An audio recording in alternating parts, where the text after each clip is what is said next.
Hello बच्चों, कैसे हैं आप सब। आप सबकी पढ़ाई अच्छी चल रही होगी। बच्चों, आप सबको पता है जो नोटिफिकेशन है एस्टेट की वो हमारे पास आ चुकी है। एस्टेट की जो नोटिफिकेशन है वो हमारे पास आ गई है। जो टेंटेटिव जो डेट्स हैं वो हमें दी गई हैं 7 और 8 दिसंबर। ठीक है। अगर बच्चों देखो अपने पास जो हम यहाँ पे तैयारी करते हैं वो हम तैयारी करते हैं बच्चों यहाँ पे पीजीटी केमिस्ट्री की। और जो अपने पास टीजीटी साइंस वाला पेपर है उसमें मैंने बायो के लेक्चर्स भी डाल रखे हैं और केमिस्ट्री तो कंप्लीट यहाँ पे है ही। ठीक है, केमिस्ट्री भी है और जो पिछली बार सिलेबस दे रखा था उसकी फिजिक्स भी मैंने यहाँ पे डाल रखी है। जो पिछली बार एस्टेट ने हमें सिलेबस दिया था उसके बेसिस पे बायो भी है कंप्लीट, केमिस्ट्री भी है और फिजिक्स भी यहाँ पे है। बात करें बच्चों पीजीटी की, पीजीटी पहले ही सारा सिलेबस मैंने कवर करवा रखा है। अबाउट 63 वीडियोस आपको मिल जाएंगी मेरे चैनल पे। 2016 से लेके 2022 तक के जो प्रीवियस जो पेपर हैं वो भी चैनल पे आपको मिल जाएंगे। 2023 वाला अभी अपलोड नहीं किया गया है क्योंकि मेरे पास अभी उसकी पीडीएफ नहीं है। तो अगर किसी आपके पास मतलब जो 2023 वाला पेपर है तो वो मेरे पास सेंड कर देना आप। ठीक है, मतलब जो जीमेल होती है उस पर आप पीडीएफ बना के मेरे पास उसको सेंड कर देना तो मैं इसको भी सॉल्व करा दूंगी। तो 2016 से लेके 2023 तक के पेपर हो जाएंगे। और चैप्टर वाइज आप सबको ये पता है कि भाई एस्टेट जो पूछता है पीजीटी में 11th से 12th की जो अपनी केमिस्ट्री होती है वो कंप्लीट यहाँ पे पूछी जाती है। 11th और किसकी, 12th की। आप ये कह सकते हैं अबाउट 92% यहाँ पे अपनी 11th और 12th की जो केमिस्ट्री वो यहाँ पे कवर होती है। आपने देखा होगा अगर आपने पिछले वाले पेपर सॉल्व किए हैं, एनालिसिस किया है, या जिन बच्चों ने बच्चों अभी वो फर्स्ट टाइम पेपर को अटेम्प्ट कर रहे हैं तो वो ध्यान करिएगा कि 2016 से जो पेपर है मतलब जो प्रीवियस पेपर हैं सबसे पहला आपका काम यही रहेगा कि जो पेपर हैं पहले आप उनको सॉल्व करना स्टार्ट करें। ठीक है, सबसे पहला काम आपका ये रहेगा कि आपको जो पेपर हैं वो सॉल्व करने हैं। ठीक है। और अगर हम ये देखें कि भाई कई चैप्टर ऐसे हो जाते हैं कि या कुछ टॉपिक ऐसे हो जाते हैं जो एस्टेट क्या करता है 11th-12th से बाहर उसको कवर करता है। जैसे कई टॉपिक हैं थर्मोडायनेमिक्स के, थर्मो के वो पूछता है, या कई काइनेटिक्स के ही पूछ लेता है बच्चों, या फिर एनएमआर मतलब जो स्पेक्ट्रोस्कोपी है उससे पूछ लेता है, या जो यूवी स्पेक्ट्रोस्कोपी है बच्चों वहां से पूछ लेता है। तो कई टॉपिक ऐसे रहते हैं, या जो पेरीसाइक्लिक भी मैंने आपको पढ़ा रखा है, पेरीसाइक्लिक से भी मतलब जो टॉपिक हैं वो कई पूछ लिए जाते हैं। तो आपको सिंपल क्या करना है 11th और 12th का मतलब जो है कंटेंट सबसे पहले आपको वो तैयार करना है। 11th और 12th का आपको तैयार करना है।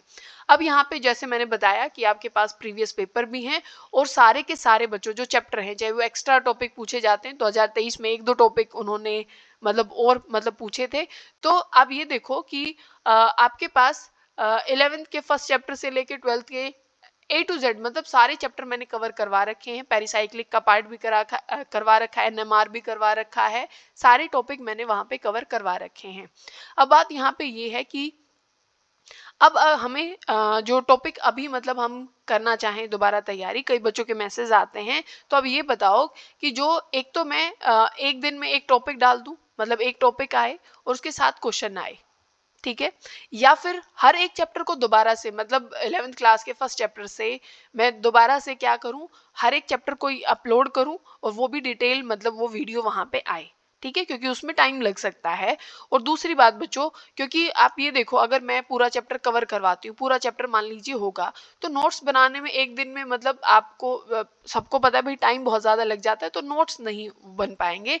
मैं आपको या तो कोई जो बुक है वो मैं आपको रेफर कर दूंगी, या जो टेलीग्राम जो चैनल है मेरा अबाउट सेक्शन में आपको मिल जाएगा, तो वहां पे उस बुक का या जो भी नोट्स मैं आपको सेंड करूंगी वो टेलीग्राम पे आपको मिल जाएंगे। ठीक है, क्योंकि एक ही दिन में मैं नोट्स तैयार करके और यहाँ पे आपको वो पीडीएफ नहीं मिल सकती है उसकी। तो या तो मैं आपको पढ़ा सकती हूँ या फिर वो 4-5 दिन में एक वीडियो आ पाएगी। तो वो आप देखना कि आपको कैसे मतलब वो आप मुझे सजेशन एक बार दे देना, आप कमेंट जरूर कर देना। या फिर ये हो सकता है कि भाई हम ऑर्गेनिक पहले पढ़ें या इनऑर्गेनिक सेक्शन किया जाए, या फिर हम फिजिकल केमिस्ट्री को पढ़ें। ठीक है, या फिर हम टॉपिक वाइज पढ़ें कि छोटे छोटे टॉपिक में उठाऊं उसके क्वेश्चन मैं कराऊं। तो वो आप बस एक बार मुझे कमेंट कर देना। अगर आप मान लो अगर आप कमेंट करते हैं जिसके भी मतलब ज़्यादा आएंगे उस हिसाब से हम देख लेंगे। अदरवाइज या फिर मैं ऑर्गेनिक केमिस्ट्री से मैं स्टार्ट करूंगी। ठीक है, या तो मैं पहले सारी ऑर्गेनिक केमिस्ट्री में डाल दूंगी, फिर इनऑर्गेनिक, और फिर मैं फिजिकल केमिस्ट्री के जो मतलब जितने भी चैप्टर हैं वो मैं अपलोड कर दूंगी। वैसे एट प्रेजेंट भी सारी जो केमिस्ट्री है वो अपने चैनल पे प्रेजेंट है यहाँ पे, ठीक है। तो अगर आप जो प्लेलिस्ट है वहां पे देखेंगे तो आपको टॉप पे मिल जाएंगे, PYQ भी मिल जाएंगे सारे, और जो सारी वीडियोस हैं वो भी आपको वहां पे मिल जाएंगी, ठीक है। आपका सीधा सीधा काम बच्चे क्या है, जो पहले आपके पास जितने भी मैंने पहले ही बताया आपको PYQ हैं वो करने हैं।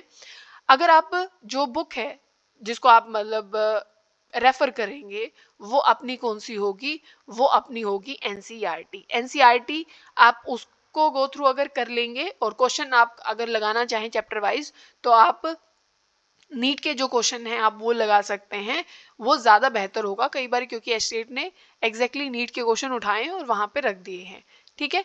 तो बेहतर यही है कि आप पहले चैप्टर पढ़ें फिर उसके क्वेश्चन लगाएं। आपको यही चीज़ फॉलो करनी है, पहले आपको चैप्टर पढ़ना है फिर आपको जो क्वेश्चन है उनको अटेम्प्ट करना है, ये सबसे बेटर तरीका होगा।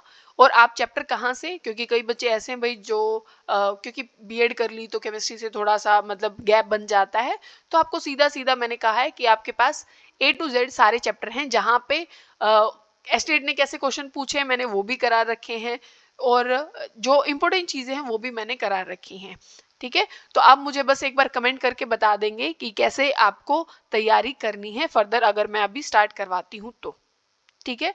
बात समझ में आ गई आप सबको? तो एक बार ही आप कमेंट ज़रूर कर देंगे और फिर हम फर्दर अपनी जो तैयारी है स्टेट की वो हम स्टार्ट कर देंगे, ठीक है।